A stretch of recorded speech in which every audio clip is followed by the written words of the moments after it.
말씀드렸던 내용은 종료주의이고, 종료주의는 예수님께 십자가에 달리시고 부활하신 일주일 전에 주일에 어린 나귀를 타고 예루살렘 성을 입성하실 때 우리가 성 밖으로 나와서 종료하는 palm주의입니다. palm Sunday라고 부르고 종료주의라고 부릅니다. 종료주의. 그래서 큰 소리로 호산나 찬송을 해가지고 이스라엘 왕이시여 이렇게 외치며 맞이하는 것을 기념하는 주일입니다. 이스라엘이 여러분 오랫동안 나라를 잃었습니다. 그래서 특별히 이제 기원전 722년경에 북이스라엘이 먼저 멸망을 했죠. 그래서 아시리아에게 멸망을 하고 남쪽 유다도 기원전 587년에 이제 바벨론에게 멸망을 하게 됩니다. 그래서 기원전 587년부터 쭉 나라가 없었어요. 나라가 없었습니다. 그런데 사실은 1948년까지 사실은 이스라엘이 없었죠.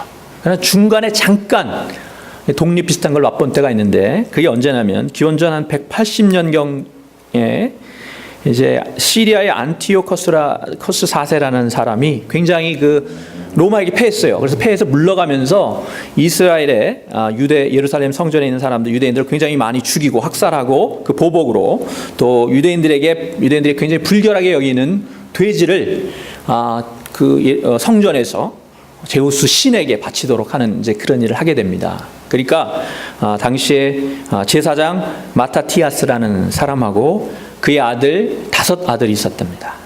그래서 그 다섯 아들이 중심이 되어서 이제 그것에 반발을 하고 결국 그 마타티아스의 셋째 아들이 유다라는 사람인데 유다가 지도자가 되어서 그의 뛰어난 전략으로 예루살렘을 다시 되찾게 됩니다. 그리고 성전을 정화하고 이제 하나님께 다시 제사를 드리게 되는데 그게 이제 우리나라 말은 수전절이라고 부르고 하누카라 그래가지고 지금 이스라엘 사람들은 유대인들은 하누카 지금도 지키고 있죠. 예. 그래서 배경들을 좀 아실 필요가 있을 것 같아서 제가 설명을 드립니다. 근데 그때 일으켰던 혁명을 뭐라 그러냐면 마카비 혁명 이렇게 불러요. 마카비 혁명. 마카비 혁명이라는 이름이 붙은 이유는 마카비라는 게 유대 말로 히브리어로 망치예요. 그게 뭐냐면 유다의 별명이 망치인데 그렇게 뛰어난 전략으로 한 방에 이제 적들을 물리친 것 같습니다. 그래서 마카비 혁명 이렇게 이제 부르는데 그렇게 보면 제 별명 탱크라 그랬죠. 그것도 그렇게 나쁜 별명은 아닌 것 같습니다. 하나님의 뜻이라면 기꺼이 주저없이 타협 없이 밀어붙인다. 꿈보다 해몽이 더 좋은지는 모르지만 우리가 모두가 정말 그렇게 하나님 뜻을 따라서 우리가 하나님 뜻대로 갈 수 있었으면 좋겠습니다. 여하간 그렇게 해서 잠시 세워졌던 이 하스모니안 왕조가 그렇게 오래가지를 못했어요. 그렇게 오래가지를 못하고 기원전 73년 드디어 이제 로마에게 멸망하게 됩니다. 그리고 이제 그때 이후로부터 1948년 이스라엘이 독립할 때까지 이스라엘이 이제 나라 없이 이제 살게 되기 때문에 그런 상황 속에서 저희 나라도 일제 36년 있는 동안 얼마나 독립을 하기 위해서 독립운동을 많이 했습니까? 그렇죠? 근데 이스라엘은 그렇게 오랫동안 나라를 잃었기 때문에 중간에는 좀 지칠 때도 있었지만 끊임없이 그러나 나라의 독립을 원했고요. 그래서 마카비 같은 그런 영웅이 좀 나왔으면 좋겠다. 그리고 다윗 왕과 같은 그러한 좀 위대한 왕이 나왔으면 좋겠다. 그래서 이스라엘 그 옛 영광을 회복했으면 좋겠다라는 그런 바람을 누구나 가지고 있었어요. 유대인들이라면 그게 있었어요. 그래서 누가 좀 특별한 사람이 좀 나오면 바로 뭘 묻습니까? 당신이 그 사람입니까? 당신이 메시아입니까? 라고 묻습니다. 그래서 우리 성경에도 보면 세례 요한에게도 무리들이 물었습니다. 그죠? 당신이 그 사람입니까? 세례 요한이 아니라고 이제 대답을 했죠. 또 마찬가지로 오늘 본문에서도 예수님께 대해서도 그렇게 지금 묻고 있는 것입니다. 근데 왜 종려나무를 흔들었느냐? 종려나무 가지를 흔들었느냐? 종려나무가 특별히 이게 사막에서도 잘 자라는 물만 있으면 돼요. 아주 뜨거운 데서도 잘 자라는 나무이고 또 죽은 것 같다가 다시 거기서 새싹이 돋는 그래서 생명과 또 승리를 상징하는 나무라고 합니다. 이스라엘 사람들에게 특별히. 그래서 그러한 지금 생명과 승리를 상징하는 종려나무 가지를 흔들면서 예수님을 지금 맞이하고 있는 거예요. 그게 어떤 의미냐? 좀 더 그 의도를 분명하게 알 수 있는 것은 지금 이들이 외친 외침 소리를 들으면 우리가 좀 더 분명하게 알 수 있는데 뭐라고 외쳤어요? 저 말씀을 좀 띄워주시기 바랍니다. 네. 좀 느리죠? 지금 팀이 지금 다들 결석해가지고 우리 장로님이 하시는. 여기 있죠? 네. 종려나무 가지를 가지고 맞으러 나가 뭐라고 외쳤습니다. 외치되 함께 하겠습니다. 시작. 호산나 찬송하리로다. 주의 이름으로 오시는 이 곧 이스라엘의 왕이시여 하더라. 이렇게 되어 있습니다. 뭐 대충은 다른 건 다 아실 텐데 호산나가 무슨 뜻입니까? 호산나. 네. 호산나. 찬송이라고 아시는 분들이 있어요.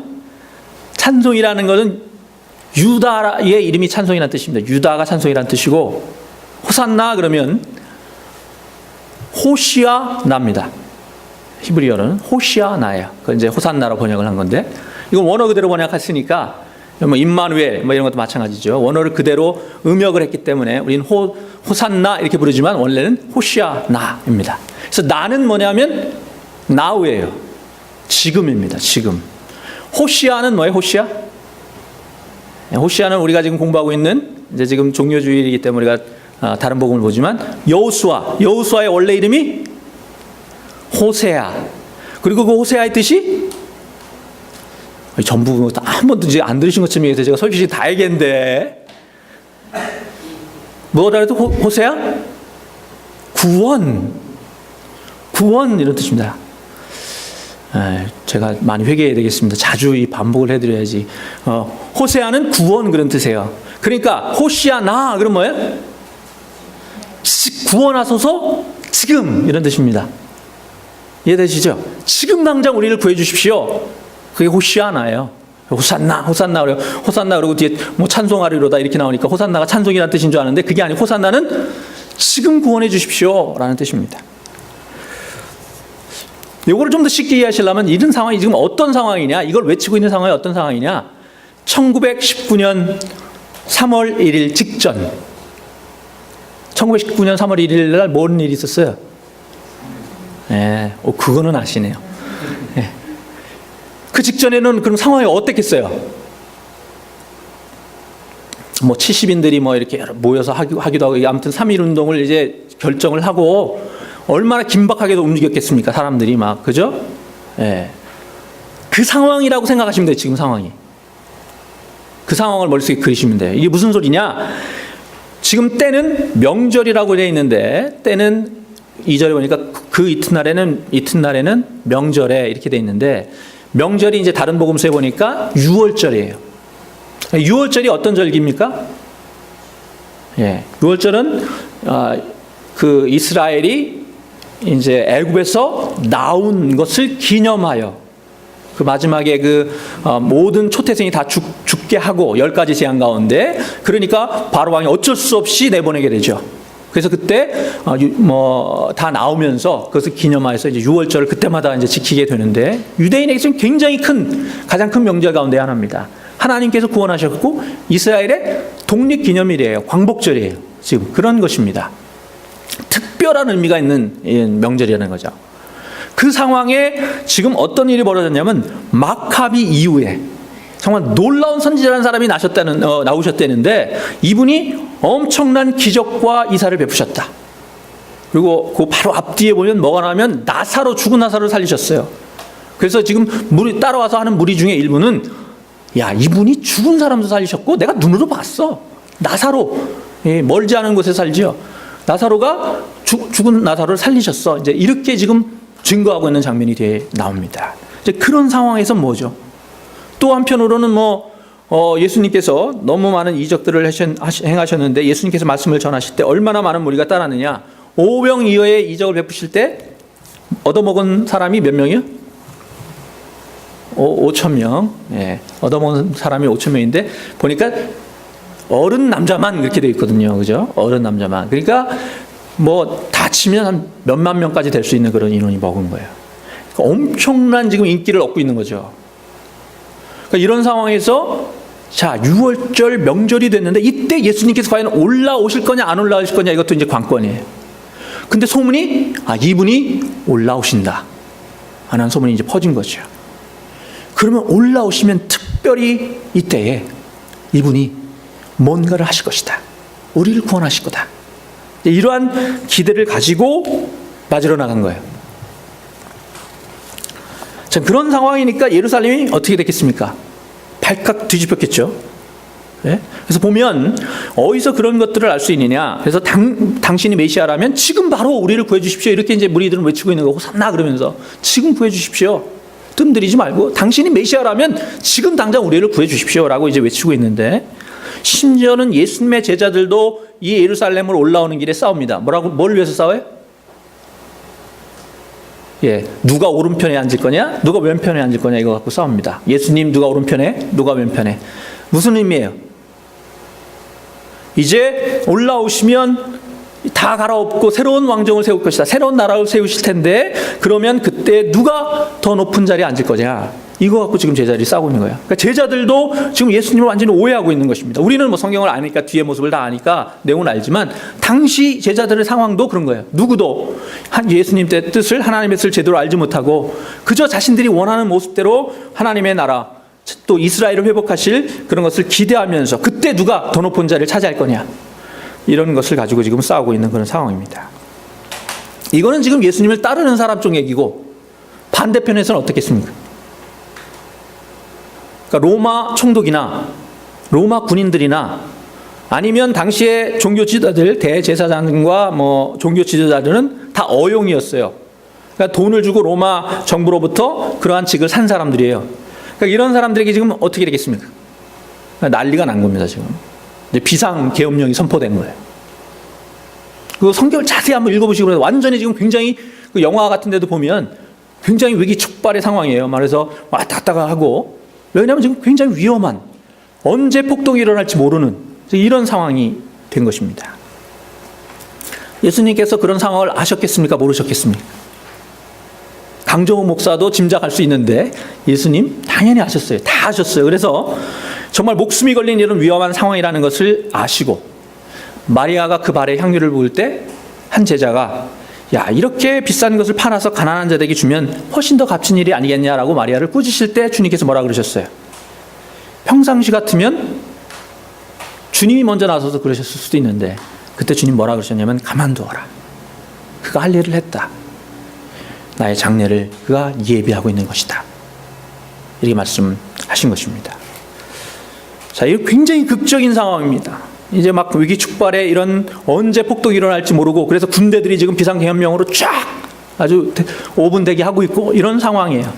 그리고 무리들은 이제 드디어 예상했던 것처럼 많은 사람들이 지금 그 예수님을 막기 위해서 나갔습니다. 그래서 종려나무를 꺾어서, 또는 어떤 사람은 옷을 벗어서 그것을 들고 예수님을 막아지러 나가서, 무리가 지금 쫙 예루살렘 성 이제 문 앞에 쭉 수많은 무리가 둘러서 있는 그런 장면을 지금 연상하시면 되겠어요.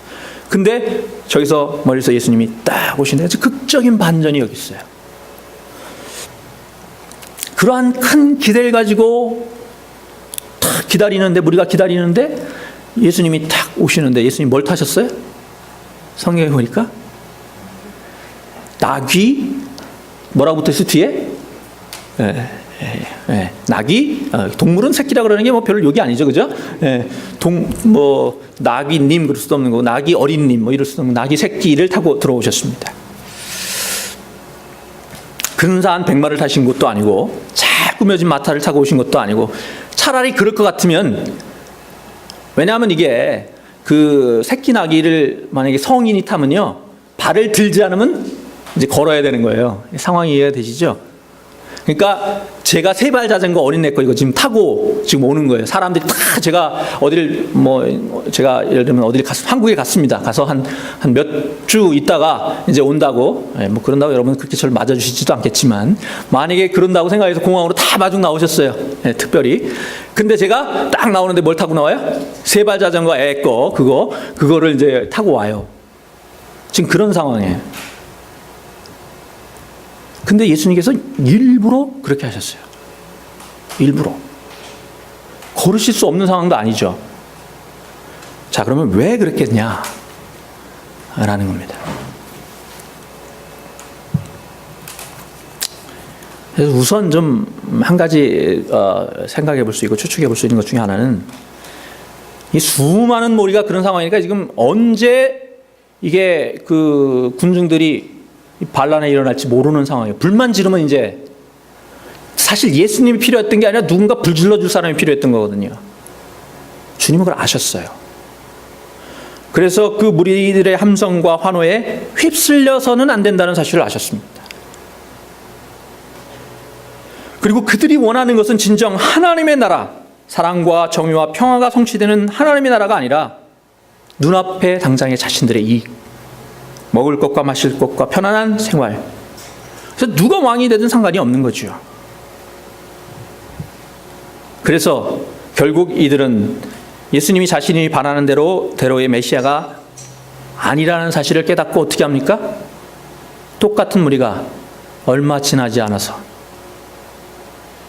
이스라엘 왕이시여 부르짖던 그 사람들이 뭐라고 부르짖습니까? 십자가에 못 박게 하소서. 이제 그렇게 부르짖습니다. 주님은 그들의 중심을 아셨습니다. 또 군중 심리도 아셨습니다.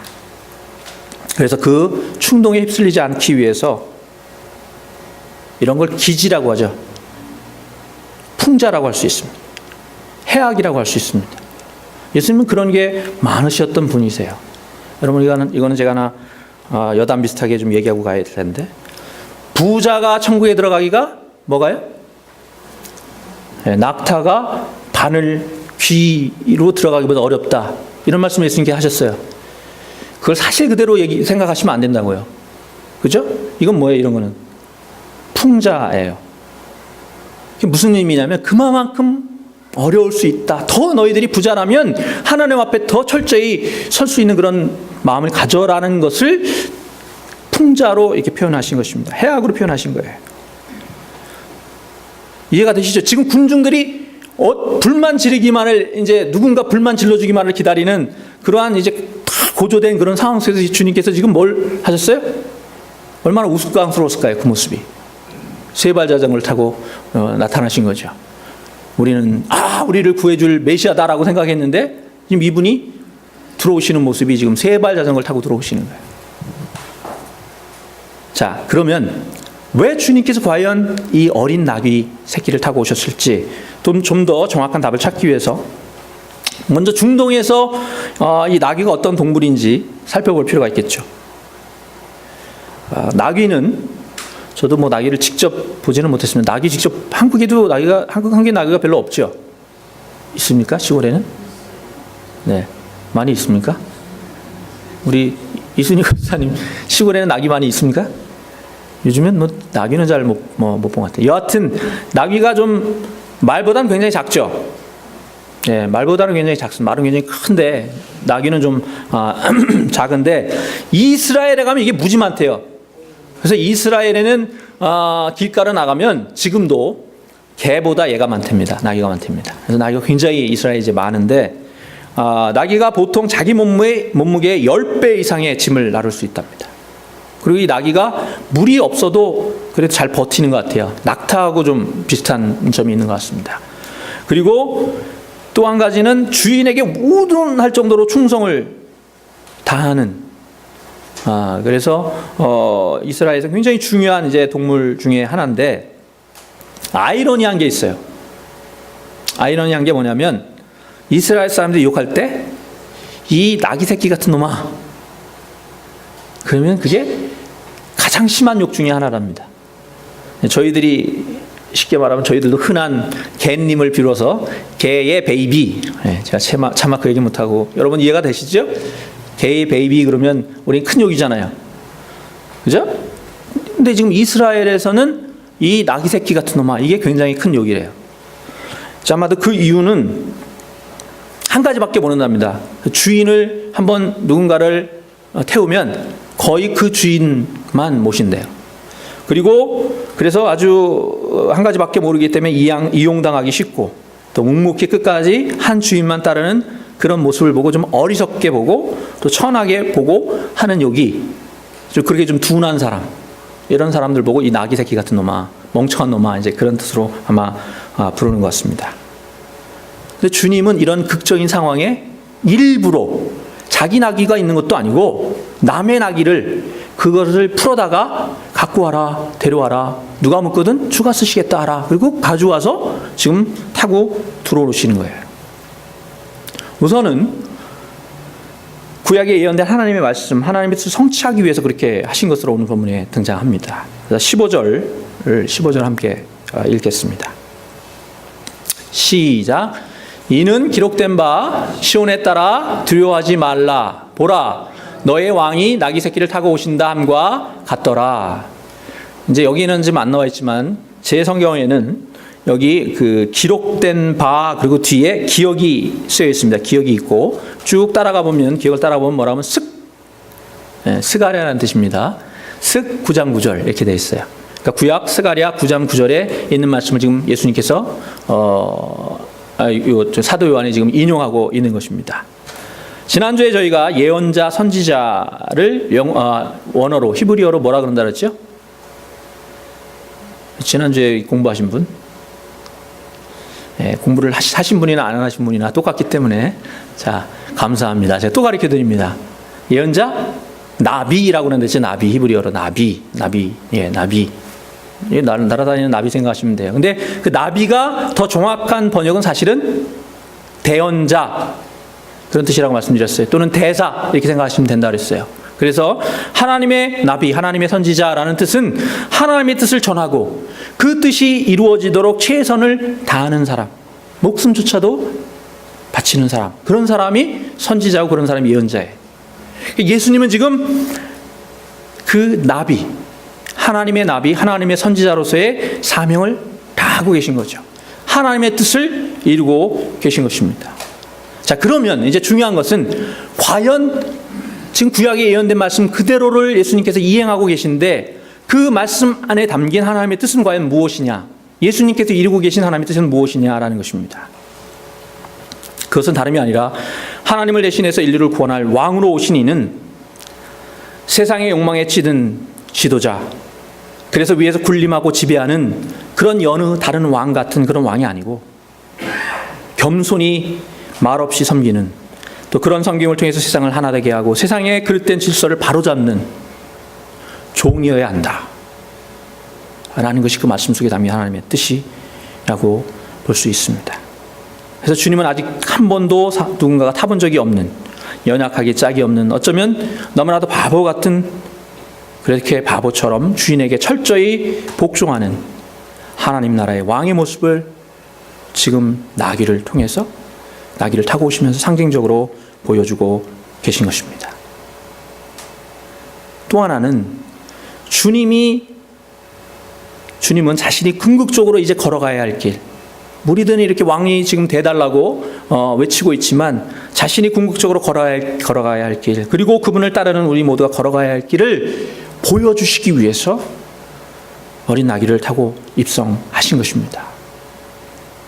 여러분, 예수님께서 나귀 새끼를 타시고 입성하셨습니다. 그리고 그가 궁극적으로 걸어가신 최종 목적지는 어디였습니까? 어디였어요? 예수님의 제자들도 몰랐어요. 지금 주님이 어디로 향해서 가고 계신지 몰랐습니다. 그저 자신들이 바라고 원하던 대로 이런 놀라운 이적과 기사를 행하시는 분이니까 로마를 뒤집어 엎고 강력한 왕국 이스라엘을 세우실 그런 분으로 믿고 있었습니다. 아니, 어쩌면 주님이 원하시지 않더라도 억지로라도 그분을 왕의 자리에 앉힘으로 자신들이 원하던 바를 얻기를 원했습니다. 그 바람이 묻어난 외침이 바로 호산나예요. 어떤 면에서는 호산나라는 말이 그렇게 저는 달가운 말은 아닌 것 같아요. 우리의 뜻대로, 우리의 원대로 우리를 지금 구해주십시오, 그런 이제 고백입니다. 너무 힘들고 어려울 때 우리 고백이고 외침일 수 있지만 이스라엘 사람들이 지금 그 외침을 외쳐야 될 때의 그 모습 속에는 그들의 욕심이 묻어 있는 것입니다. 그들의 기세는 당장이라도 주님을 왕으로 세울 그런 기세였습니다. 그들의 의도를 아신 주님은 그 기세를 꺾기 위해서라도 조금은 우스꽝스러워 보이는 그런 모습을 연출하시면서 등장하셨습니다. 그리고 이런 메시지를 던져주고 계십니다. 내가 세울 나라, 내 아버지의 나라는 그렇게 누군가가 다른 누군가를 힘으로 무력으로 누르고 지배함으로써 세워지는 나라가 아니라 도리어 나를 내던져 다른 사람들을 태우고 힘써 다른 사람을 섬기며 더욱이 나를 대신 내어 줌으로써 내가 죽음으로써 세워져가는 그런 나라란다. 그리고 주님은 실제로 그 길을 걸어서 십자가로 향하여 가셨습니다. 그 길은 주님께조차도 쉬운 길이 아니었습니다. 그래서 아버지, 할 수만 있거든 이 잔을 내게서 지나가게 하옵소서. 그만큼 외롭고 힘들고 아프고 고통스러운 길이었습니다. 모두에게 버림받고 뼛속 깊이까지 그 고통을 느끼며 그 끝이 어디인지조차 알 수 없는 그렇게 고통스럽고 힘든 길이었습니다. 그러나 주님은 말없이 그 길을 가셨습니다. 하나님의 뜻에 기꺼이 순종하셨습니다. 그리고 결국 자신을 십자가에 매다하셨습니다. 나오는지 모르겠는데 그림이 하나 있습니다. 이 그림은 화폭의 시인이라고 불리는 서울대 김병종 교수님이 1980년대에 좀 시리즈물로 그렸던 바보 예수라는 시리즈 중에 하나입니다. 그리고 이 그림에 김병종 교수가 다음과 같은 해설을 달고 있습니다. 사랑에는 아픔이 있다. 눈물이 있다. 그것이 사랑의 숨겨진 비밀이다. 예수 그리스도의 사랑은 크고 깊은 사랑이다. 온 인류를 껴안고도 남을 만큼 크고 깊은 사랑이다. 목숨과 맞바꿀 정도의 강렬하고 위험한 사랑이다. 그래서 그 아픔과 눈물 또한 크고 깊다. 그 사랑의 중량 때문에 천공의 피투성이로 양팔을 벌리고 죽음의 절대 고독과 마주해야만 했다. 바보 예수. 이 작품은 80년대의 산물이다.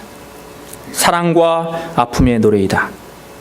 2000년 전 바람 불던 유대 광야를 휘적휘적 걸어가던 그이, 예수님께서 이곳에 다시 오신다면, 그리하여 묵묵히 땅에 다시 쓰신다면 뭐라고 쓰실까 하는 생각과 함께 번쩍 떠오른 그림이었다. 또다시 사랑, 용서, 희생 같은 단어들이 아닐까 하는 생각이 들었던 것이다. 저 바보와 같은 단어를 말이다. 하지만 신의 아들이자 그 자신 신이었던 그분을 바보라고 칭하면서 적지 않은 시비도 뒤따르게 되었다. 내 나름대로는 어린 아이가 우리 엄마 바보야 하고 울먹이며 말할 때와 같은 한없는 존경과 사랑을 담은 반어적 표현이었지만 말이다. 큰 사랑 때문에 스스로 고통의 불길 속으로 걸어갔던 그분, 바보 정신이 세상을 구원한다고 알려주셨던 분, 오늘 사랑 없는 이 도시의 사막 속에 서 있는 나도 바보 예수의 그 위대한 사랑의 불길 속에 활활 타오르고 싶다.